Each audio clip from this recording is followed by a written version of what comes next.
Hey everybody, welcome to today's Bold and Beautiful Chat.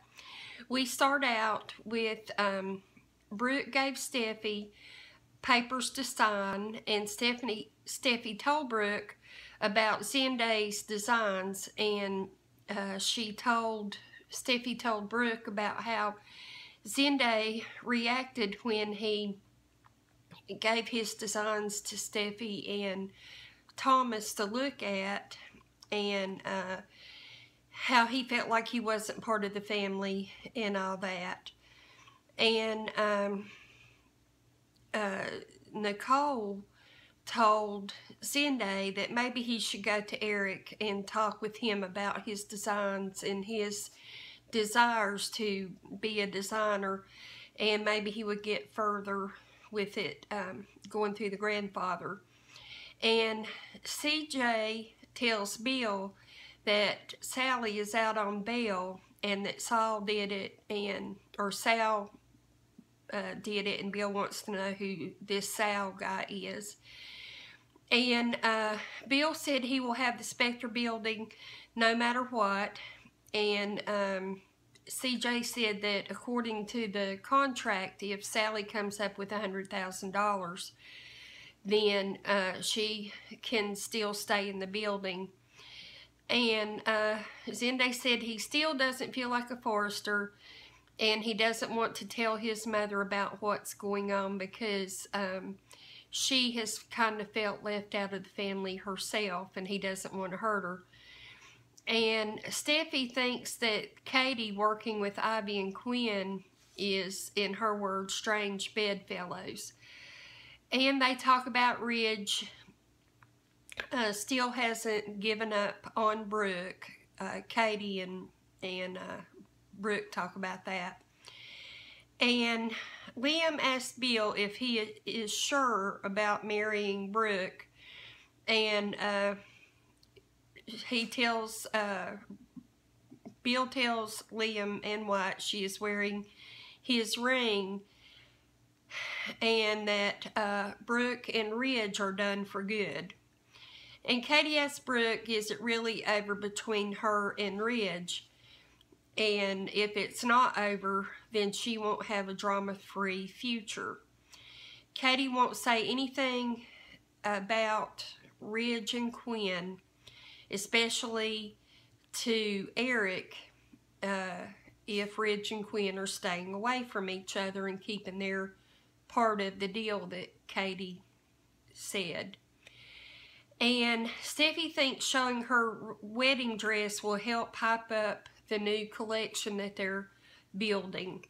And Steffi tells Nicole the timing is off for Zenda's collection because of what happened with the Spectra thing, and that if it was another time that there would be the time to train Zenda and all that, but right now there's just no time.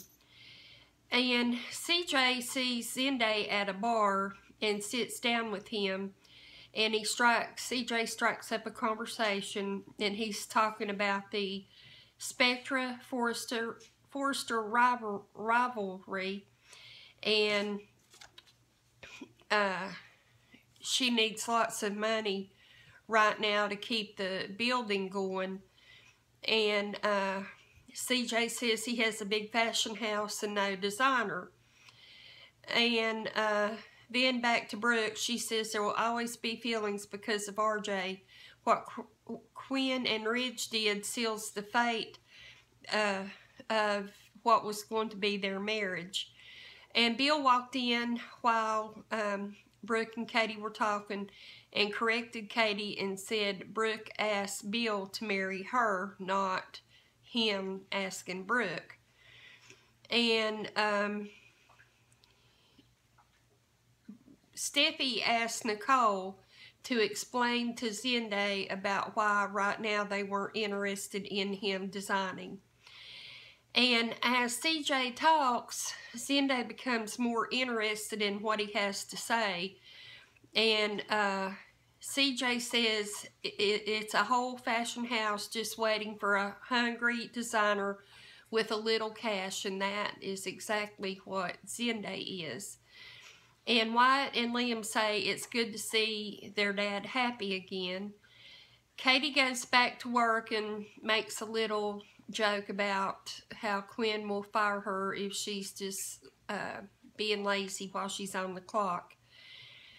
And Bill tells Brooke they need to decide their wedding plans, and Brooke says, why don't we do it right now? And Bill says he would love to, but he has an appointment, and I think his appointment is with CJ about the building. Bill and Brooke think back on their life together and different times in their life, and when they were going to get married before, and their time at Australia and this and that. They're just, you know how they think, and they show the little clips of those times in their life.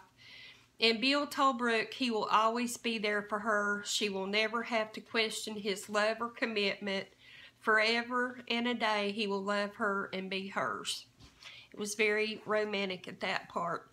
So that's it for today. I'm pretty excited to see what happens with Zenda going to Spectra and how all that works out, and what little bit I saw of Zenda's designs looked good, but we'll have to just see what happens. So thank you so much for watching. Have a good day, and I will see you tomorrow. Bye-bye.